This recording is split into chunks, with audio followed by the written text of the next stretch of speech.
And we're live on a Wednesday. I better close my computer or else I'm going to be distracted. So what's up, people? Wednesday, the reason we're doing Wednesday is because I'm headed out of town tomorrow morning for the Technic Crystal Serum Summit. So I may see a few of you there. But I think I leave tomorrow morning and then I come back Sunday. I'm going to be going to Merit Partners for their opening a detailing studio. They'll be doing some stuff there on Sunday with them, but the Serum Summit is Friday and Saturday. So I'm gonna be up there doing that, and then I'm shutting off all traveling forever. I'm tired, man. I'm just tired of I just want to stay home, and play with my toys. Got so many of them, so much to do. So we actually have a question about that summit from Nate on Facebook. Mm-hmm. What are you presenting on, if you're presenting, and which people and sessions are you looking forward to seeing? He says he'll see you there. So I didn't even think about Nate sessions. I guess I'm so selfish I can only think about myself. But let's see, what was my topic? It was actually pretty cool. Staying in your lane. Finding and staying in your lane is the topic I'll be discussing. So I should probably put some thoughts together. I'm usually pretty good at just rolling with it, but I might put some bullet points down. But talking about figuring out what your passion is, finding what you're good at, and then the hardest part is staying put and not getting pulled away. I mean, that's one of the things I worked on quite a bit right after leaving my wealth management career. Was my coaches talked about I'm likely going to have more opportunity that could than time and energy, and it could become inconsistent, and so staying in lanes is a lot of times more difficult, especially if you're chasing competition and things like that. So that's what I'm going to be discussing for an hour or so. It should be cool. I'm going to video it, so I'll put it up. I'm also going to be doing I'm getting skills verified. So I'm hoping a bunch of people kind of hang out afterwards and sit around and kind of make funny faces at me while I'm going through my skills verified to see if I actually have the skills that are required to take care of a car like the IDA suggests. All right, let's see. We got a question here in chat from James. Good afternoon, Matt and Chris. Question for Matt. I know he mentioned another garage giveaway coming up at some point. Mm-hmm. Do you have a timeline on when that might be yet? That's a good question. I think I'd probably do it. I'm thinking maybe April and May. I think that might make sense. It would be really nice if I could do a manuals garage like in the middle of it, but I think I should do one before then. I want to sit down. We're going to sit down and figure out what we're going to offer, what people can purchase instead of just T-shirts. So I've got to figure that out. I'll get creative on that. Waiting to catch the vision on that. But yeah, I'm gonna do another one here. I think we can use some of the juice of the VinWiki garage, and I think people are really going to get a good sense for how freaking awesome it is when we do his manuals garage. Because again, I think I can do several of these a year. Let's see. Epiphany Detailing says, just watch the AWE exhaust install video. Where did Kyle move to? And what is in that long tube in the garage? And that's the Prevost piping. So now we have to buy it in 20-foot sections, 19 feet 7 inches. They were cutting it for us because we sell it in 6-foot 6-inch sections. That way we can fit it in a normal UPS normal size box. Makes it much more efficient, and then people can use unions. And because it costs about at least $300 to ship that tube. Even if you bought one $45 pipe, it costs $300 to get it to you. So what was the other part of the question? Where did Kyle move to? Yeah, he's no longer out there. Yeah, Bryce and Mike moved to the other side. We just set up our meeting, our plan for moving out of the gyms, moving out on from Monday through Monday next week through the week. So we're going to be moving the rig and the mats and all that stuff out. So Bryce and Mike moved over there. Kyle and Jeff are now in the entryway. So we had the entryway clean for like a couple days, and now it's filled up with some humans again. Kyle has like a real desk now. Yeah. Let's see. We have a super chat question here from Mitch. Just to clarify from the last podcast, you should or should not coat your wheels before they're balanced. Have your weights fallen off? You shouldn't, but you can. I've done it before, and the weights didn't fall off. I think a lot of it depends on how good the adhesive is on the weights. But I think the best way to do it would be to wait, because you're going to be having to beat up your wheels, getting all the soap and all that crap off, the lube they put on there. So I found the best thing to do is to coat them after you're mounted and balanced. That way you can give them a good cleaning. You maybe polish a little bit if you needed to, and then coat them. So I would say after. I would say after you have them mounted and balanced, then you should coat them. All right, let's see. Antimatter wants to know, what's your take or experience on the cordless flex line polishers? Yeah, I think they look great. They have a leg up on everybody. I don't know what battery technology. It sure looks similar to Milwaukee. I don't know who's making them for them, but they have a 12 volt and 18 volt. I think that's the only disadvantage is you've got to adapt to do the small one. You've got to use a different battery. But I'd like to get my hands on them, and I'd like to own them, so I should probably order them soon. All right, let's see. We have Martin from Sweden checking in.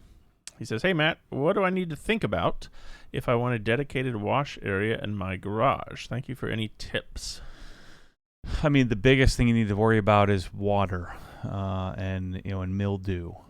And so once you address that, the rest is pretty easy. So putting in a floor drain, a slot drain, or some other branded drain. The key is if it's conditioned, if there's an air conditioner and it's the same air conditioner as your house, you got to be careful with the moisture. What am I thinking of? Mist. So the water droplets getting up into your ductwork and then getting mold. So if you don't have that, so if you have a mini split or a self-contained AC system, I think you're okay. But you also have to keep in mind that if it's a big garage, you have a bunch of cars. What are you going to do with all that overspray? And so that's where some sort of curtain system might make sense.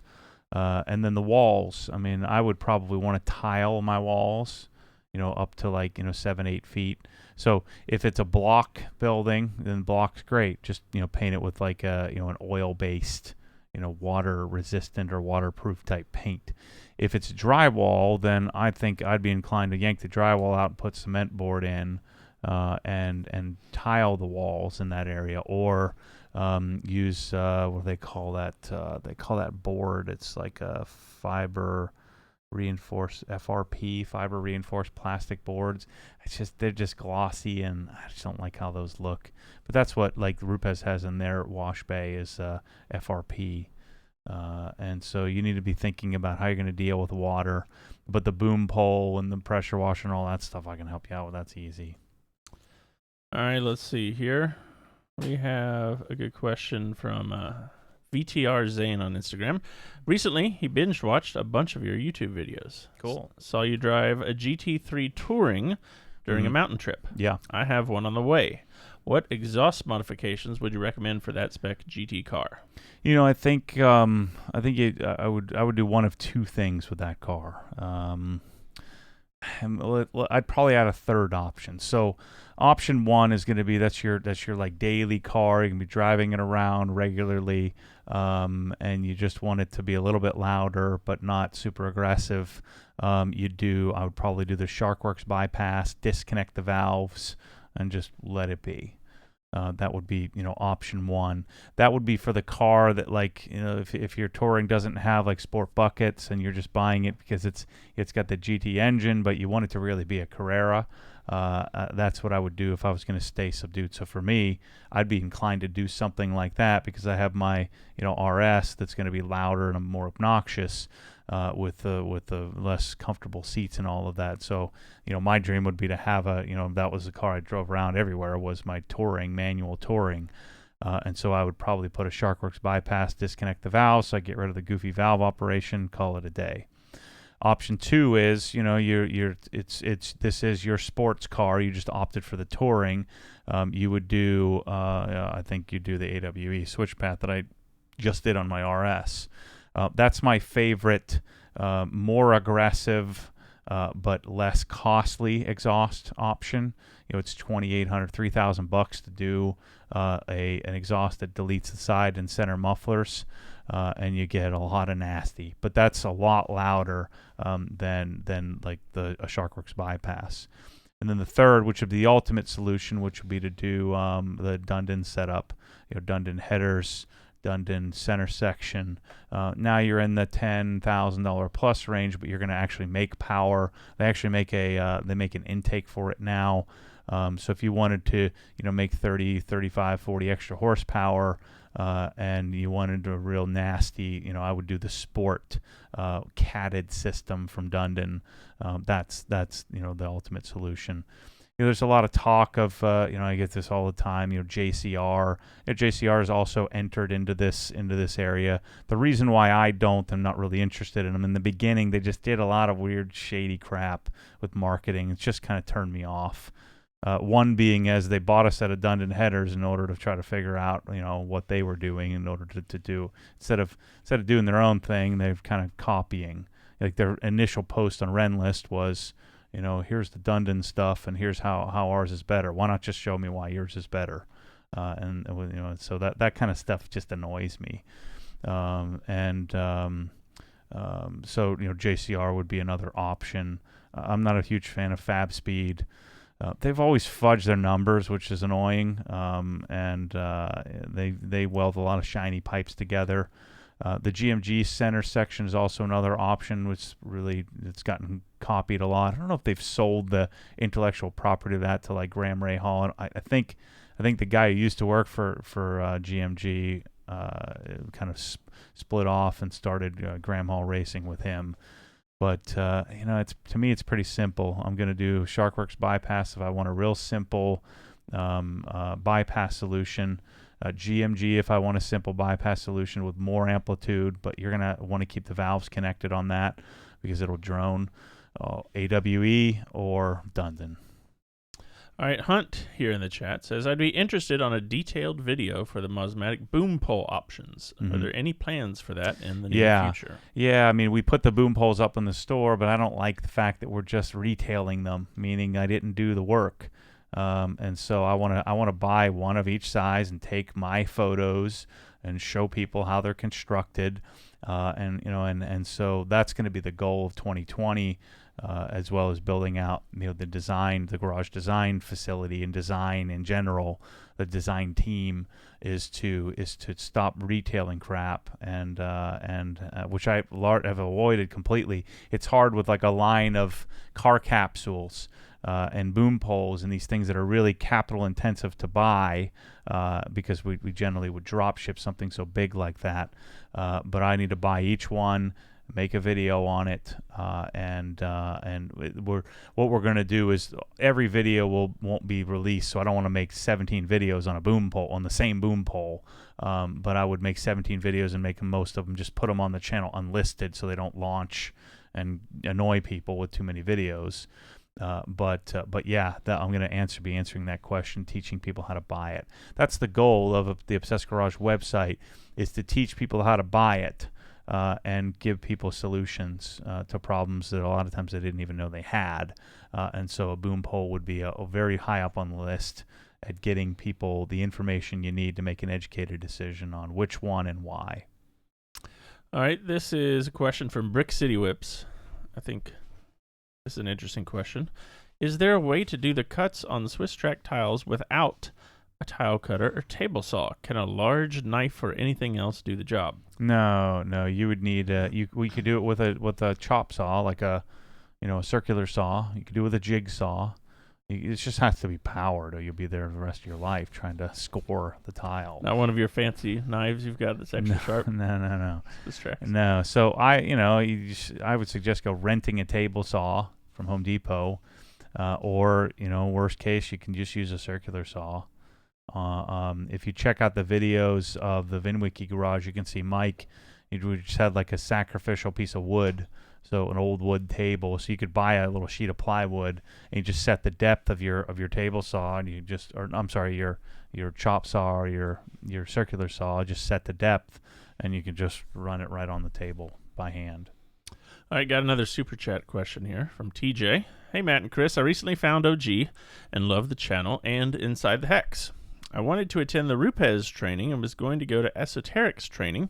Which should I do first? I am new to polishing. Well, the Rupes training that we do is much more about the fellowship and the camaraderie than it is about hardcore training. You'll learn a lot more at an esoteric training than you would at Rupes. What you'll get from Rupes, if you come out to it, is you'll get a lot of peers and future friends to bounce things off of and to reach out to. Every Rupes event, I mean, there's guys that are friends for life, that have, they don't even invite me. They just go and do their own things. And so the Rupes event that we'll do in July will be a new crop of the main goal is to get everybody together. Yeah, we get to pull some tips and some ideas, and we'll certainly go over some basics. It's obviously very Rupes heavy because it's at the Rupes training facility. But to me, it's about the getting everybody together, and we get access that you otherwise don't normally get. Esoteric's going to be much more of an actual school setting where they're going to take you from start to finish.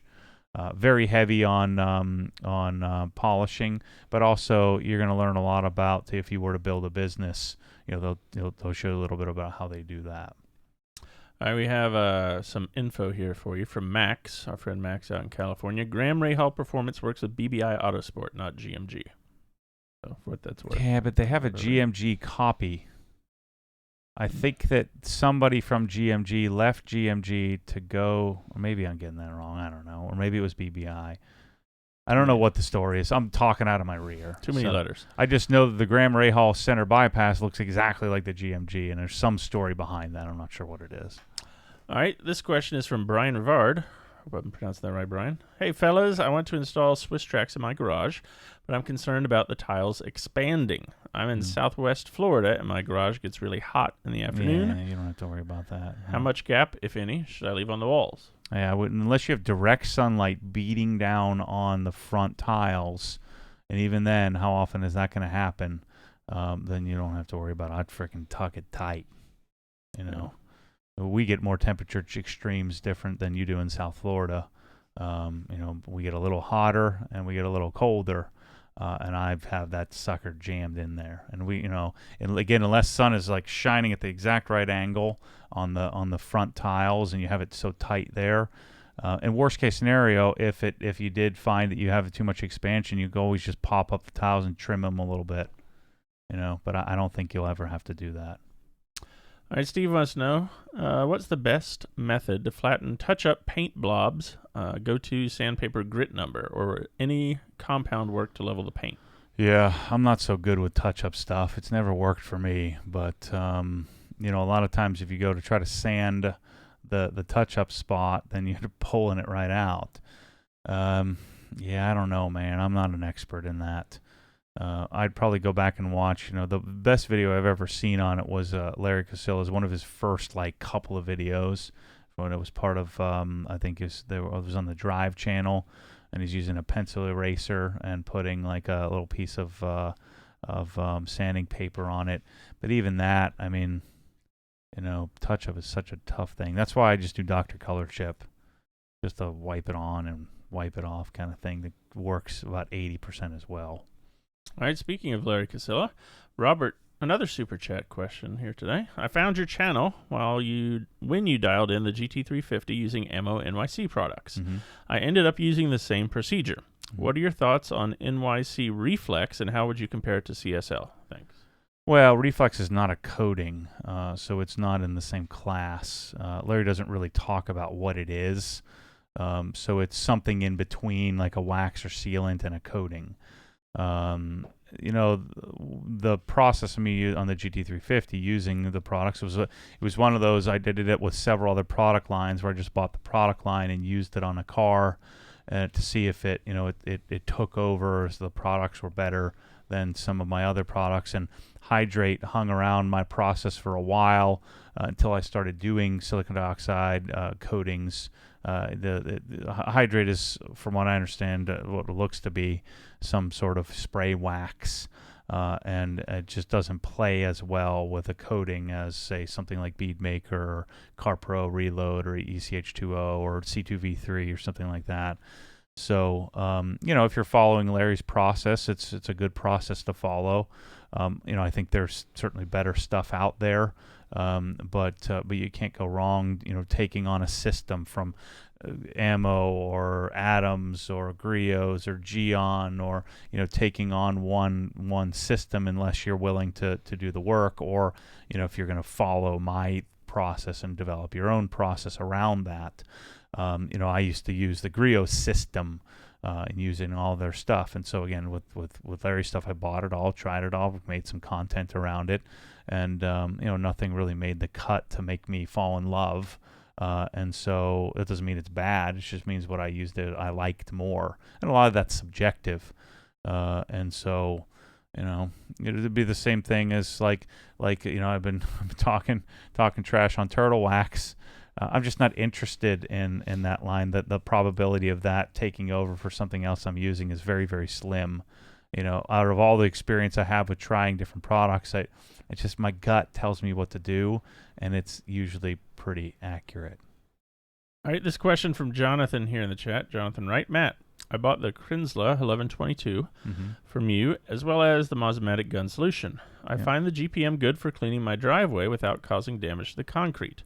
I need a longer wand. Yeah. Any suggestions? Yeah, I mean, we can custom order you a Mosmatic of any length. I need to get a longer solution in the store. It's part of the longer term plan. But yeah, we could order a Mosmatic. They're like less than $100 for us to custom order one. Yeah, just email Kyle at Obsessed Garage. We had. I know we've gotten a 60-inch wand for someone before. I don't know if it goes bigger than that or not, but you probably don't. Yeah, there's all kinds, like 20, 28, 32, 38, 42. I mean, there's all kinds of lengths that we can get, and we can set it up similarly. For that, I think you'd probably want a straight wand, not a bent wand, and then we can do that as well. Yeah, so email Kyle. He can help you out with that. Let's see. James, Matt, and team, thanks for all you do. I have 2 questions for you. Number 1, have you tried Angel Wax Clarity? I live in Michigan, so I don't run just water in my washer fluid tank. Makes sense, yeah. Looking for Rain X alternate. Yeah, so no, I wouldn't use Clarity as like the end all. What I would do is do a combination of Wolf's on the glass and then Clarity as your in-tank solution. It's pretty good. I mean, I wouldn't find it to be remarkable, but if you're going to use something, I'd use that and dilute it, whatever it says on the back of the bottle, so that it won't freeze. But that's Clarity, I think, is a good solution. It's just not a good standalone solution. It's kind of like a spray sealant is not a good standalone solution. You want the base there first. I want a real coating or a real wax or a real sealant first, and then I can use these things to kind of top it off. So you'd think of Clarity as like your topper. All right, his second question here, I thought you might be interested in. Have you seen the new, forgive my pronunciation here, Kamisaska hider caps? They now have a screw-on rather than a pop-on version that I think you'd like better. Love to see them in the OG store so I can honor the source and buy from you. Interesting. Yeah, so I just went to their website and looking, because we do have the little pop-on hider caps, but I'm not. We might have to search them. The question is, those caps, are they universal? Because every car has a gosh darn different screw type. Yeah. And we'll dig into that. I hadn't seen those. Thanks for giving us a heads up. We'll look into it. Let's see. I want to go to this question here. Michael on Instagram. I still don't know how you have time to do this. YouTube, Facebook, run a shop, a CrossFit gym. Do you have time to use the bathroom? Yeah, I'm hurting right now, man. It's funny that you mentioned that, too. If you want to see how Matt saves time in the bathroom, you have to watch the latest video, the Jenny compressor video. Watch to the very end. And I'm gonna make a campaign for this. What do you think about this campaign? So, I don't understand why you have to wash your hands every time you go to the bathroom. I'm not crapping on my hands. I'm not peeing on my hands. So whoever came up with this bull crap it's just stupid. I a lot of times will wash my hands before I go to the bathroom, because I got some junk on them. Right. So what's the point? Who decided that this is the way to go? I think let's let's assume you come out of the bathroom Yeah. and there's someone here visiting and they go to shake your hand So what? and they're like, so you washed them before you peed. Yeah. I don't want to get into this. I'm only digging myself a hole. I don't know. It's what if I touch? What's the difference between this skin and other skin? It's my skin. So I touch this, I shake your hand. What's the difference? If I have to answer that question, I'm not for you. peeing on my hand. And in fact, if I was peeing on my hands, they'd be more sterile. Oh man, Right? so yeah, I can understand if you crap on your hands. right. If you, You just don't want them to stink. Yeah. Right? I mean, I don't understand. This is the stupidest thing ever. I'd rebel against the status quo. I mean, maybe that's the issue. But I hate that. You get that look, and I just roll out of it. I'll go in the bathroom, like a public bathroom, I'll wash my hands first, and then I'll leave. Yeah. And I want to walk out like my middle finger's up just as I'm walking up, say, you dummies. Doesn't make any sense. I'm not wiping on the urinal. I mean, they're automatic, for gosh sakes. And I'm not peeing all over my hands, so what's the point? Who decided that that's just the way to go? There's no rationale behind it at all, unless you crapped on your hands. I mean, am I really that crazy? I mean, you're looking at me like I'm nuts. Well, David brings up a good point here. So we're talking about the difference. What's the difference between this skin and other skin? Yeah. He said, okay, well, rather than shake hands, that would be like someone shaking your junk. So pleased to meet you, Matt. That's skin. This is skin. That's not a good argument. Oh, You yeah. mean- So for more on that, go to the latest video. I mean, if I I've got- touch my feet, so that means you need to wash your hands infinitely. Just wash them all day. I touch my eyes. Every That'd be time you- way worse. Me rubbing my eye and shaking my hand would be way worse than me touching my junk. And then, am I not being rational here? It's like I see all these goofs walking around the airport with a freaking mask on. What is that going to do? You're going to have to wrap your hands and make sure your clothes can't be touched. You should remove them with some sort of sanitizing, room before you walk in your house. I mean, these people are so stupid. It doesn't do anything. So, and I see them. They're like this, like some kid, and his mom made him wear a freaking mask. He's walking through the airport, and things like hanging down here. He's rubbing his eyes, scratching his lips. I'm like, how do you think you get sick? It's like somebody sneezes, it gets on your hands, you touch your eyes. So you would have to not touch anything. So stupid. Yeah, based on the comments here, I think it's probably 10% are in your camp, and the rest of the people are wondering. Tell about me you. why. Give me why. It's because their daddy told them. What if you're as Tanner here says, man, we are going off the rails today. But this is a good question. It's legitimate to the argument. What if you're taking a dump and not washing your hands? Well, then you never actually contacted even your skin, I guess, or anything. yeah, I mean, what? So if I don't get any crap on my hands, Yeah, then so what if do you- I need to wash them for? Do you have a bidet at home? No. No. I don't think I've ever washed my hands after going to the bathroom at my house. Not one time. It's stupid. Man. It's stupid. Everybody knows it's stupid. I wouldn't say it. That's It's funny. not. It's just a dumb pastime. It's like a pastime. I do like the bathrooms that have the sanitizer on your way out. Then you can do that if you No, want to. that stuff doesn't work. It does something. It smells good. Yeah, it rubs some chemicals into your bloodstream. Yippee. Gosh, I just rail against just the stupid status quo that doesn't make any sense. If I don't pee in my hands, what do I need to wash them for? The moral of the story is don't shake Matt's hand. I don't like shaking hands, so it works out great. All right, we'll come back to that maybe later. Oh wow, this is funny.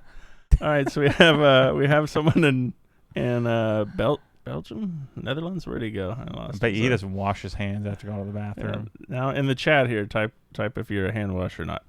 Hey, I saw that you have Klipsch speakers. Mhm. Which speakers do you have with which receiver? Can you make a video about it? Greetings from the Netherlands. Yeah, these are old. I think they're RPF ones, like old. They're like from 2001.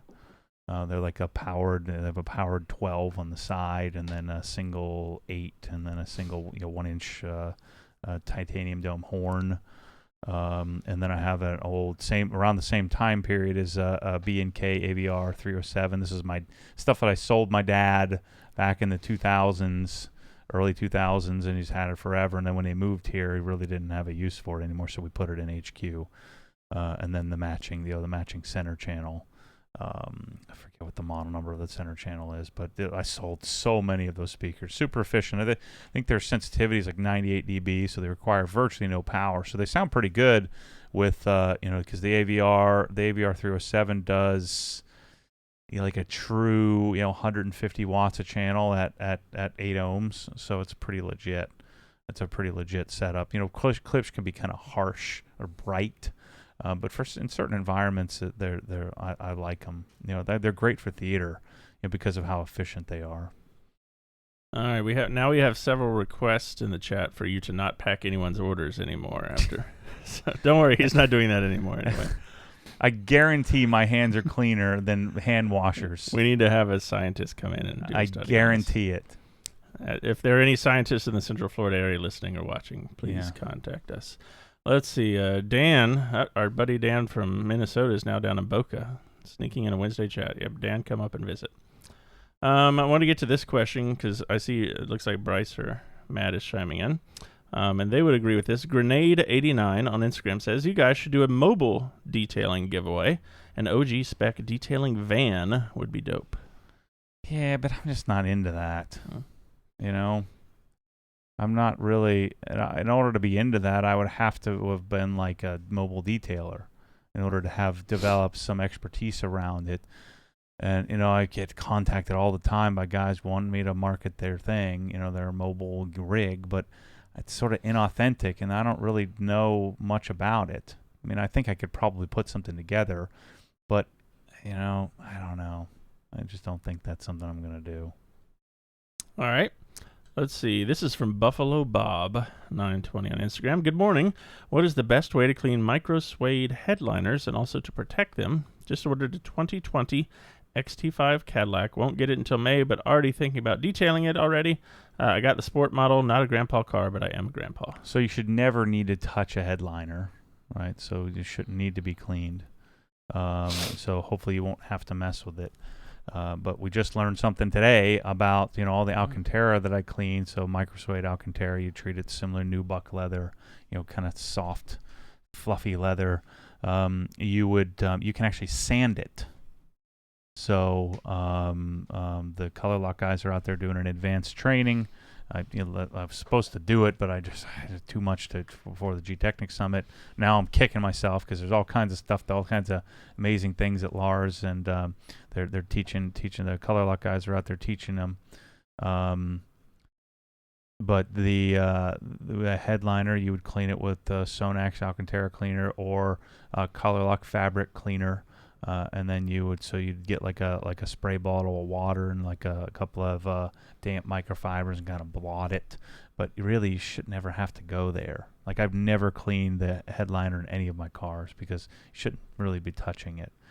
But on the steering wheel and stuff, I had all this matted junk from just abuse from the previous owner, and I bought all new parts. And here we were able to kind of sand.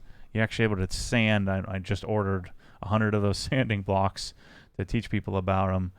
They're like $6 or something like that, and it's you can actually sand down your Alcantara. It's pretty cool to kind of recondition it. You can only do that a couple of times though, so you should maintain it and keep it clean.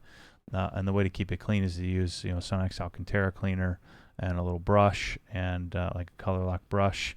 And then just the concept is you get the detergent in the cleaner in the Alcantara or microsuede, and then you need to get it out. And when you get it out, the detergent carries away the dirt, and you do that by spritzing with water and dabbing it with microfiber. One thing you don't want to do is buff out your microsuede. All right, let's see. Ross on Facebook wants to know who has been driving the M5 more, you or Michelle? Oh, me. I've been driving like crazy. I love that thing. But I'm going to have to sell it. Somebody should be offering me, money for it right now. I'm going to sell it for $75. It is really dialed in. I got to put the intake on it. It looks super cool. It's just I got too much, man. I was just yelling at Brad Brad, who's redesigning our website, and just the sheer amount of volume of work we're going to have to do.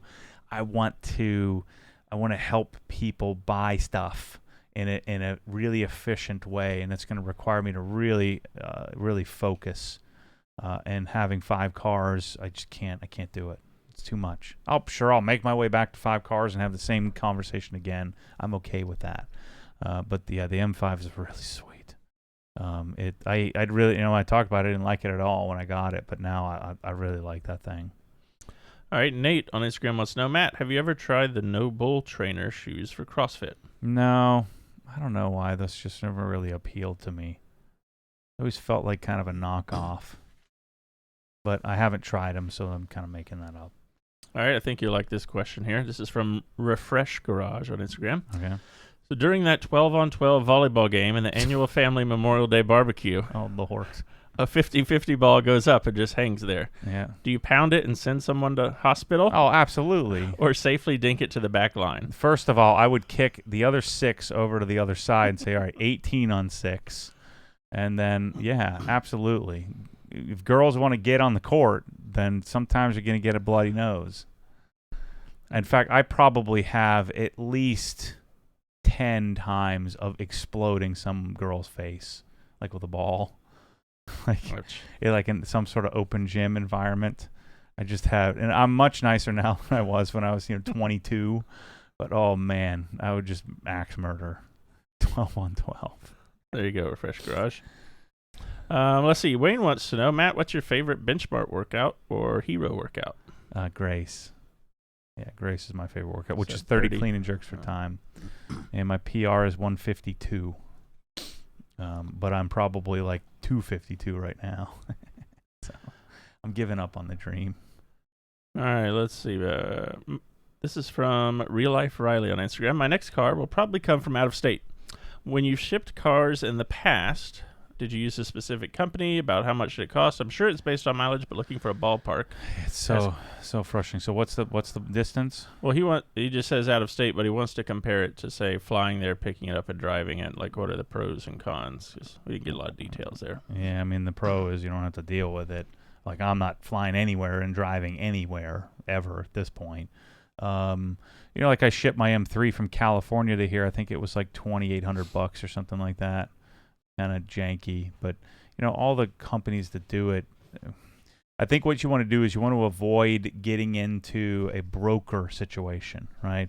Where it's a broker who's just referring you to whomever the first lowest bidder, right? And so what brokers do is you pay the broker, and then the broker is trying to find the cheapest version, and he makes the spread.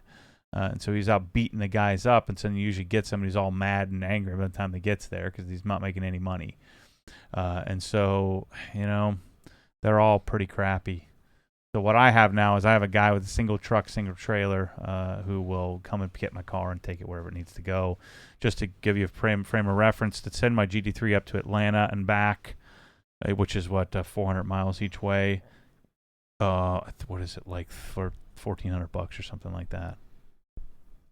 So $700 each way. A couple bucks a mile. Yeah, I think like my S2000, we shipped it here from North Carolina. I think it was like $850.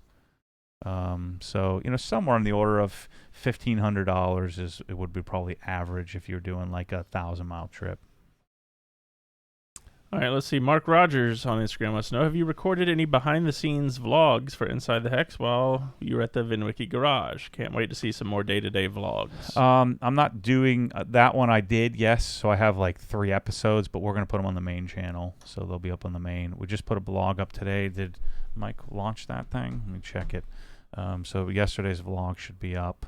If it's not, Mike, if you're listening, click send on that. I know I uploaded it yesterday. We should also have this week, we should have the other interviews up this week as well. The wash and chat with Ted and me and correct, yeah. Kyle. Kyle's apparently I didn't record it right, so I'm going to have to do a part 2 to his. But lots of cool stuff going inside the Hex this month. Let me see here. All right, while you're looking at that, any update on the Adams stool with 4-inch wheels? Is that what they come with or no? No. The Adams stool with whatever wheels are on it is what you get. So Mike says the exhaust video went up today. That's the main channel. Were you referring to that or to it's inside the hex? There's a video sitting there in Vimeo right now. Right, there you go, Mike. It needs to be launched. Yesterday's vlog. Thomas says he'll be here. See you guys on President's Day. Where is the video? Why is it not there? Bring your favorite piece of presidential trivia. Yeah, there it is. 31 minutes, 50 seconds. 21 hours ago. Bike. Make it live. Let's see. Devin on Instagram says, still catching up on some of the previous podcasts. I want to say, as much as I wasn't for the Yetis, I would be in for an OG Yeti. Great for when I'm outside working on detailing the cars. I don't like go inside to drink over the sink when I'm in the middle of projects. Got to stay hydrated. Yep. Yeah. There you go. OG Yeti. Yep. God dang, so much stuff, man. It's just I'm getting stressed out with all these amazing opportunities. I just need to slow it down and enjoy the ride. I'm living in the darn destination again this week. Stressing me out. I told you to start sending Ted to all these events in your place. Or me or Kyle or Jeff to send It'd be funny, just not even tell him. You're just going to, well, Matt couldn't make it, but I'm here to give the speech on, what's my speech again? Yeah. Here to tell you all about coatings. Keith on Facebook says he's in the process of dialing in his OG-inspired shop. Do you know when you'll be getting more of the Prevost air regulators with brackets engage into stock? Been holding off finishing my air system in hopes of getting one of those regulators. The employee interview Hexcast was fun to watch. Keep them coming. Dang it, I don't know, man. They should be here any day, right? Either today or tomorrow. We are finally getting those, Keith. So we will have Alto 3s? Correct. It's so hard to get. Yeah. They sold 0 of them, before, and now we're buying them 20 at a time and thinking that'll be good, and then they all sell out. It's really it's probably one of the most, I think, value for them. I should triple the price on that thing because it looks like it's worth $500, but it's $97, something like that. It's a really great, as a desiccant filter, and it's nice. I think it's $97 or $100. So yeah, Keith, we were kind of going back and forth trying to get more and more of them in because they were. Yeah, the stock, they're just not used to the stock that we require on these items. I mean, we're kind of, and my guess is that there are other companies now, copying as well and trying to, make them available.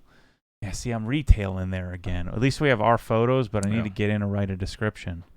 It's $103, $103.20 is the price. Yeah, it's a Prevost piece. All right, let's see. Mark wants to know, do you have a recommendation for a small air compressor? Yeah, funny you should mention that. I just flew to Houston to meet with Shell, as I talked about last week, and I stopped by FIAC, the U.S. importer for FIAC called Werther International. And so I learned all about the difference between a wobble piston, a silent piston, a traditional piston, an enclosed piston, versus rotary screw, and then a rotary screw with an oil heater on it, and then of course a scroll. Scrolls are great. Scrolls are an oil-free, but scrolls are you're paying a lot for the oil-free, and those are really designed for like hospitals and things like that. So I don't think that's necessary. And so what you're going to see coming here is a video series. I'm going to buy one at a time, make a video on it. But a silent piston is very different than a wobble piston like a California Air Tools. So I learned a lot about the California Air Tool stuff. Also learned about why they have deficiencies and how much CFM output they can do. So we couldn't do a silent piston or a wobble piston. You can't do those quieted versions on and get tons of output. So if you wanted to use a pneumatic polisher or a big heavy impact or something like that, you couldn't. But I'm going to have a line of sort of tiny for tire filling and portability, medium for tire filling, maybe work an occasional tool or a paint, whatever you call that, if you're painting cars, and then all the way up to the big boys, including an amazing rotary screw that's super quiet. So California Air Tools is the wobble piston. Those operate at around 60 decibels, which is pretty quiet. You figure the Kranzle is rated at 79 dB, and that's relatively quiet. And so, whereas my Jenny out there's probably 95 dB, That's right? a lot of It dB. shakes the whole room. But the Jenny out there for $3,000 is delivering 28 CFM, and so a rotary screw. The problem with the screw compressor, they're super quiet, but the screw compressor develops water in the oil if it sits, and so FIAC makes one with an oil heater that heats the oil. It's very, very efficient. And so for us in our hobby garages, it does about 14 CFM, closer to 16 CFM at 90 PSI, but it's 59 decibels. So it's about the same. It sounds a little bit, maybe a little bit louder than a dorm room fridge, like a little mini fridge. And so same thing with like a California Air Tools. Those are around that same kind of loudness area. Well, a silent piston operates at like 40 dB, like crazy quiet. And so those, I think, are the best option. Now, they sell them in like little half horsepower increments. And so, each half horsepower is worth about a 1.5 CFM. And so, like, if we needed like 3 to 5 or 6 CFM, they just put multiple motors, multiple pistons, silent pistons on each. So I'll be coming out with a whole series, and then we'll modify them and put Prevost fittings on them, provide hoses. And so I finally found how I'm going to build out the compressed air solution. I'll be punting my Ingersoll Rand that hums at like 3,500 RPMs out the door, and putting one of these silent little piston compressors in my wash bay that I can use for filling tires and stuff like that. So I'll have a whole suite of stuff coming out here shortly. All right, Jeff wants to know, do you have any plans to test the new Ego blower with 650 CFM? Currently, it's available at Home Depot for less than the previous 580 model. Picked mine up a few weeks ago and love it. Yeah, probably. I'll probably get one. Yeah, because I'll be probably sending my Ego up to the gym, and then when it moves, and probably maybe I'll move the 580 here and bring get the 650 for my house. All right, this question is from Marcine on Facebook. I'm planning on paint protecting my GT350 this spring. I've been contemplating doing a paint protection film. The problem is that the car has the vinyl over the top stripe package. They are crap, but I would like to keep them on the car to preserve the look. However, I'm worried about the film not adhering around the edges of the vinyl stripes. What's your take on this? Should I be worried, or should I just scrap the stripes? No, I mean the film it'll gloss them up a little bit, but you could put film over it. There will be a little air gap on the sides, but you could put PPF right over it. It would be preferred. The preferred method would be to take the stripes off, put the film on, and put the stripes over top of that. I mean, that would be recommended, but that's extremely costly and time consuming. But you could get much, much better, if you did a higher quality vinyl wrap than what the stock stripes are, it would look a lot better. But you could put it over it. What you could do is have them cut a little piece and have them show you what it looks like. Like the Adam LZ's car, we vinyled right over some of the sticker stuff, the vinyl, like the vinyl Porsche logo. And, the adhesive on new PPF is really great. So you can certainly do it right over top. All right, JMS wants to know, McGuire's ceramic wax. Have you tried it yet? Do you plan to try it? No. I mean, I've used it at McGuire's HQ, but I haven't really had a desire for it or any ceramic spray wax stuff. All right, let's see. Aptitude, which I think is Jonathan on Instagram. For both of you, what modifications, interior, exterior, or powertrain do you recommend for the F-150? You both have them in different trims, so what have each of you done that you liked and disliked?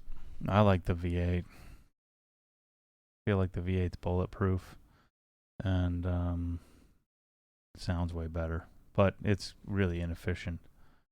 The power delivery of the twin-turbo Raptor was pretty awesome, but I mean, I chose the V8. Yeah, I have the 2.7 EcoBoost, and it's a lot of fun.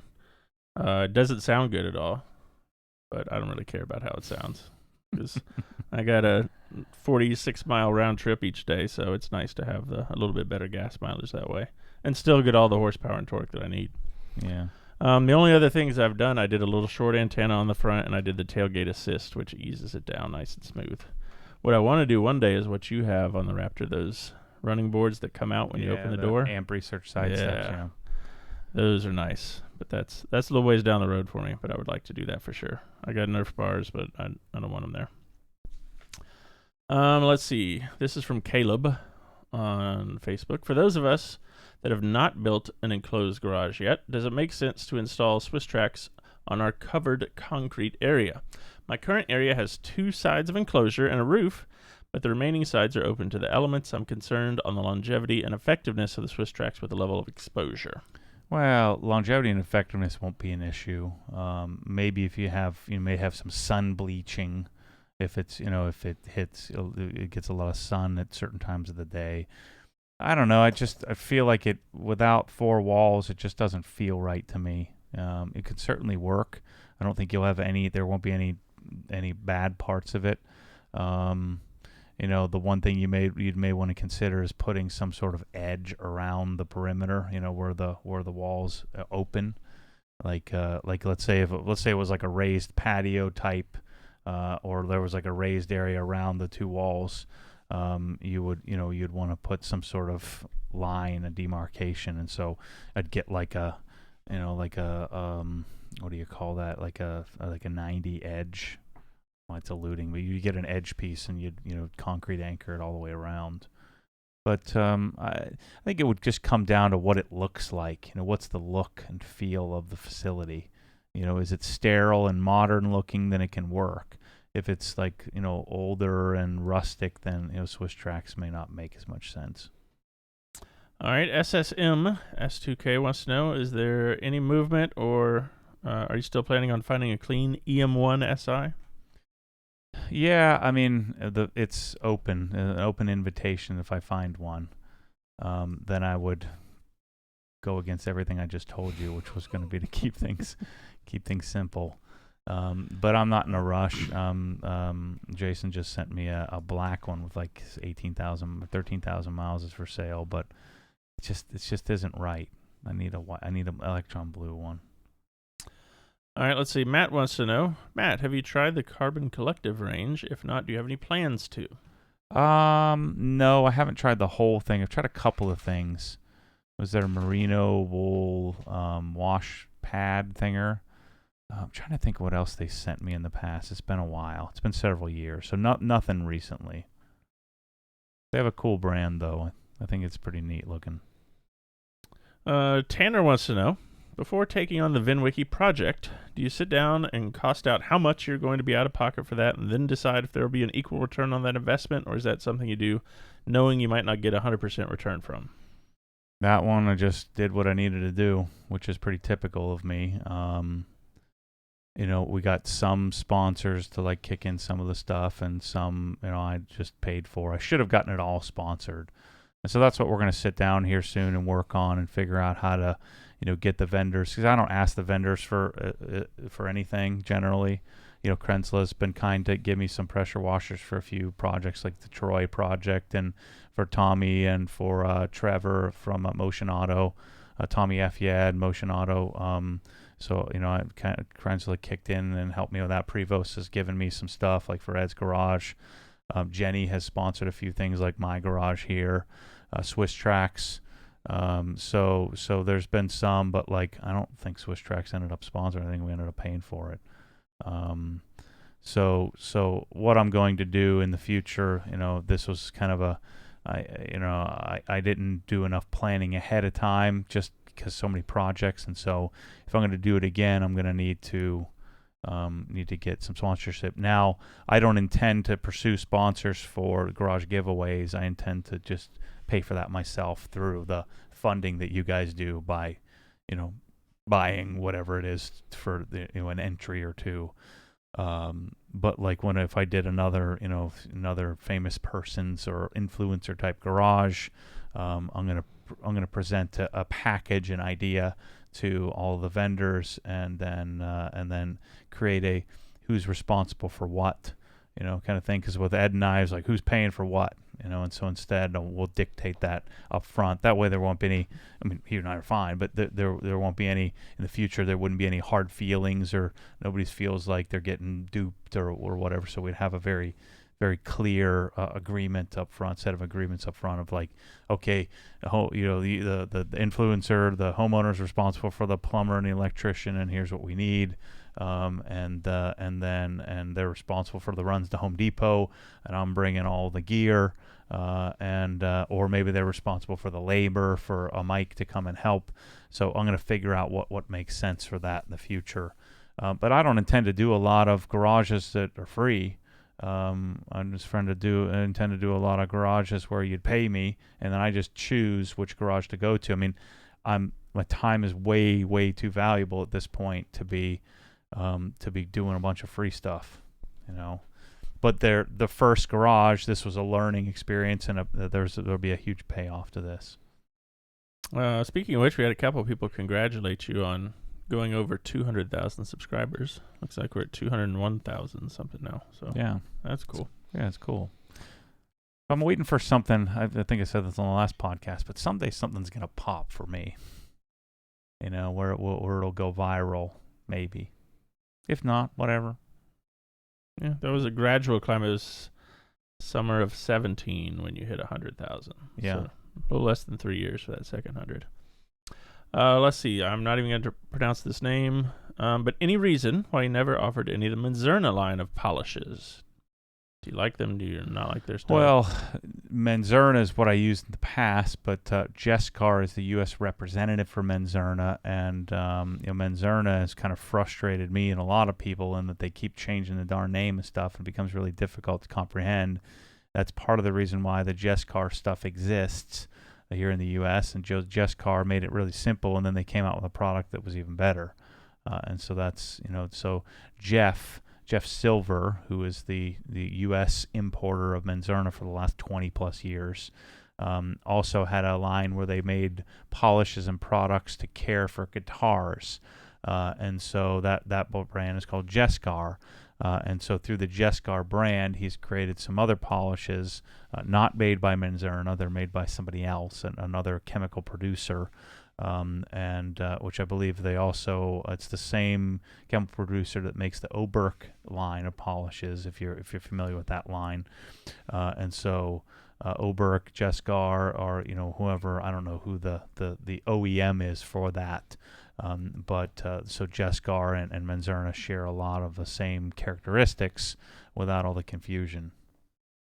All right, Efren wants to know, in a cold climate, do you recommend rinseless or waterless wash? What's your take on that? Well, if you can choose, you'd always want to do rinseless. And so for those of you who aren't familiar, waterless would mean that you're just spraying some solution on and wiping it off. Rinseless would mean you have a bucket of water and some sort of sponge or microfiber towels, but you're not going to rinse it down with a hose. And then a normal normal wash would be get a hose and bucket and the whole deal, or maybe a pressure washer. And so rinseless would be preferred because you're actually using water, using something like Optimum No Rinse for that, and then using the, what is generally referred to as the Gary Dean method, where you would have a single bucket with O&R, and then you would use like a dozen microfiber towels, flipping them off, and that's the, you may even do like a pre-soak, like spray down with a O&R pre-soak with a spray bottle, and then come back with your towels, or maybe you use the big red sponge that Optimum has. All right, which do you prefer, Kranzle K1122 or the K1322? They're the same pump, so they do the same. I forget the reason for the difference in pressure output. So they're rated at the same flow. The pressure output was due to, I guess, just how the pump is oriented. So they both do about the same amount of pressure. One's rated at 13, one's rated at 1400. But it's the same thing. It just depends on what application you're going to use it in. If you're going to shelf mount it or put it in your trailer, you're going to haul it around, or you're going to put it somewhere where it's stationary. The 1322 makes more sense. If you're going to be rolling it around and you want a hose that rolls up and all that, then the 1122 would be the way to go. All right, Matt, how do you like your carbon ceramic brakes versus steel brakes? Oh, way better. Yeah. If I ever have a choice, I'm always opting to spend the money on the carbon ceramics. I mean, you don't have to deal with all the dust and the byproduct is they don't fade. But like Porsche steel brakes don't fade either. But it's just so much cleaner and neater and nicer. All right, Mike from Facebook wants to know, what are your thoughts on graphene coatings? Do you have any experience with that? Yeah, I mean, I haven't used it yet. I was actually talking with Ivan LaCroix from used to be with Optimum. He now consults for a lot of manufacturers. He just did a training at SPS. SPS is the first, graphene coating. We were talking about, certainly a spray-on graphene has about as much validity as a spray-on silicon dioxide coating. Water-delivered spray-on sealants are, they're a temporary solution. But if you're talking about a resin-delivered graphene solution, the disadvantage to graphene is that it's quite a bit thinner and quite a bit softer than silicon dioxide. So it's the hardness is nowhere near. I mean, if you're talking about the 9H scale, it's more like 8H or something like that.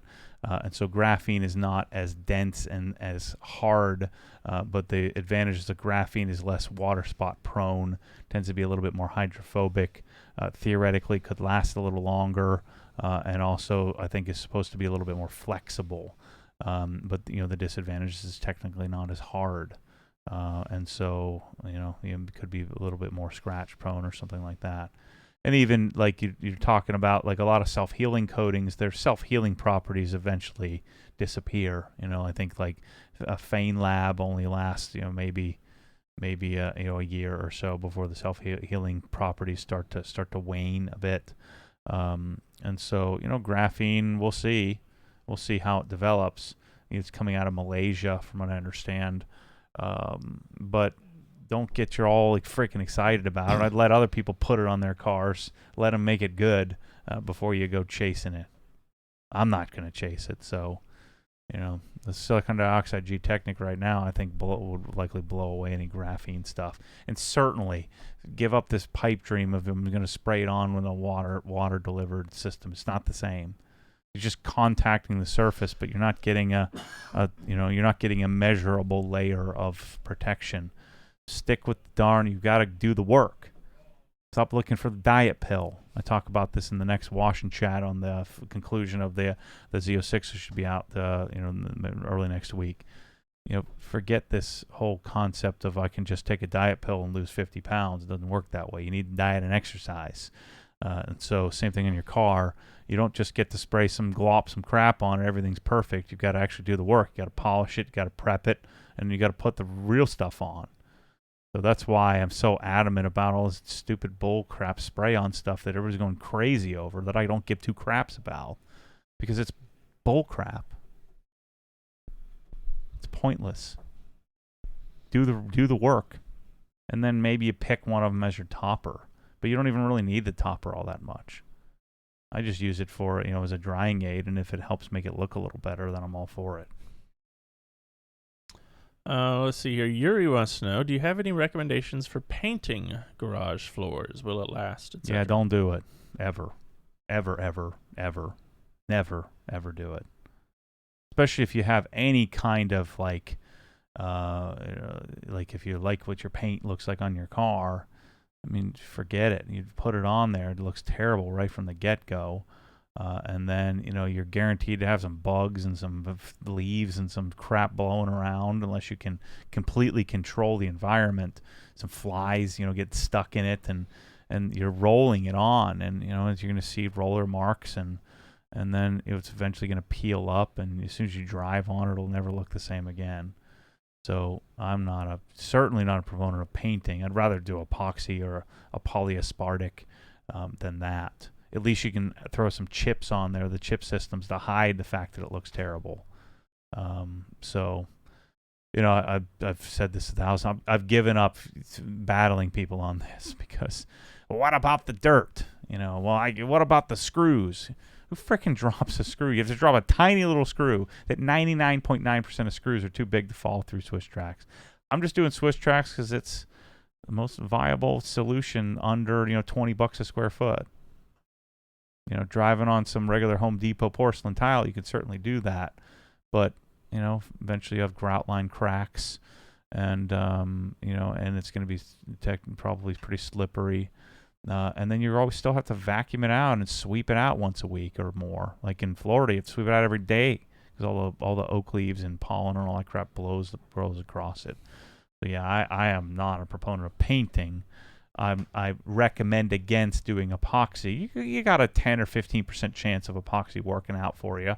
So if you're one of those 10 or 15 where it looks great, then I'm happy for you. But the vast majority of people, just ask Larry Cosilla about his floor. It failed in a couple of days. I notice you don't see him showing his floor very often. You can diamond grind all you want, but if there's water in the slab, you have it. If you tend to have a water table come up, then forget it.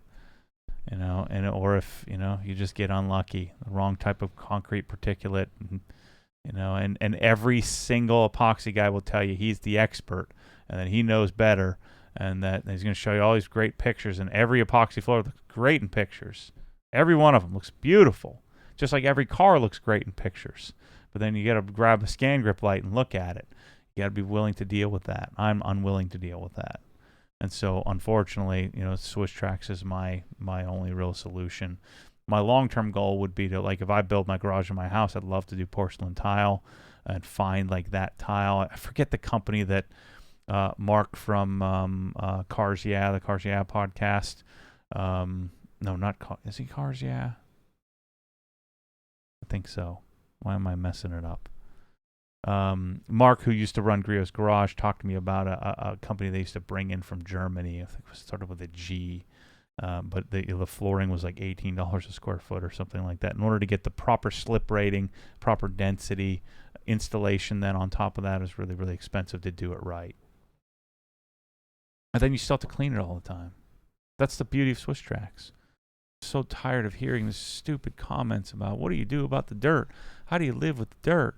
The dirt's freaking gone. Just pretend the dirt isn't there and you can vacuum it whenever you want. I'm the king of no dirt. I don't even wash my hands after going to the bathroom. I don't need to. But man, god dang people. I think we should make a video where we just bring in buckets of dirt and dump it on the floor and see how many it takes. You could bring in wheelbarrows full of dirt. Like 20 of them into the HQ here. All right, we're going to do that. No, we're not. Add that to the list. We'll do that while you're gone. All right. Let's see. Answer that one already. Hey, this is from William, who was here on Monday. Just want to say I really enjoyed the OGHQ visit. You guys are awesome. Hearing the Corvette start was great. Thanks again, Matt and Chris.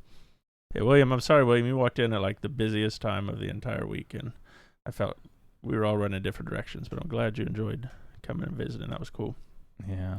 What's the shelf life for Sonax Perfect Finish and Jescar Correction Compound?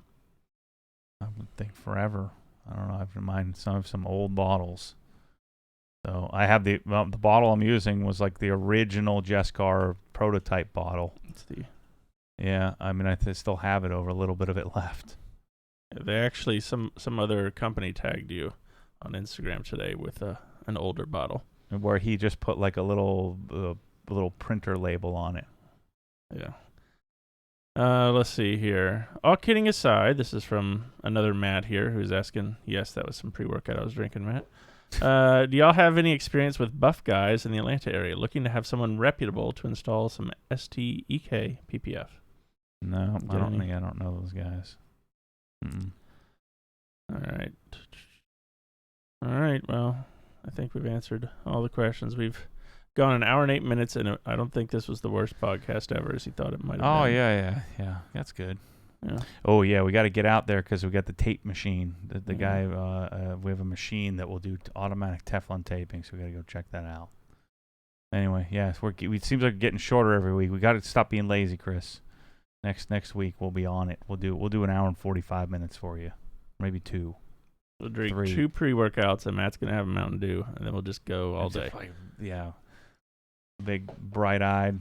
Well, I might even wash my hands before we come in. We'll stop and go to the bathroom in the middle and not wash our hands. And then hold the mic like this. Hello. All right, people. We'll see you next week. I'm heading on a plane. If I see you at G-Technic, that'll be cool. If not, I'll video it for you. So those who can't come can come along with me. So I'll vlog it. I'm gonna capture my speech, and I'm gonna capture me getting skills verified, which should be fun. So Yeah, catch you on the next one. All right, and JC, yes, we'll be here. We're here every Monday, 8 a.m. to 4:30. Matt is kind of in and out, but you can come by. We'd love to see you, so definitely come on by. And you can email me, Chris at Obsessed Garage, and if you got more questions.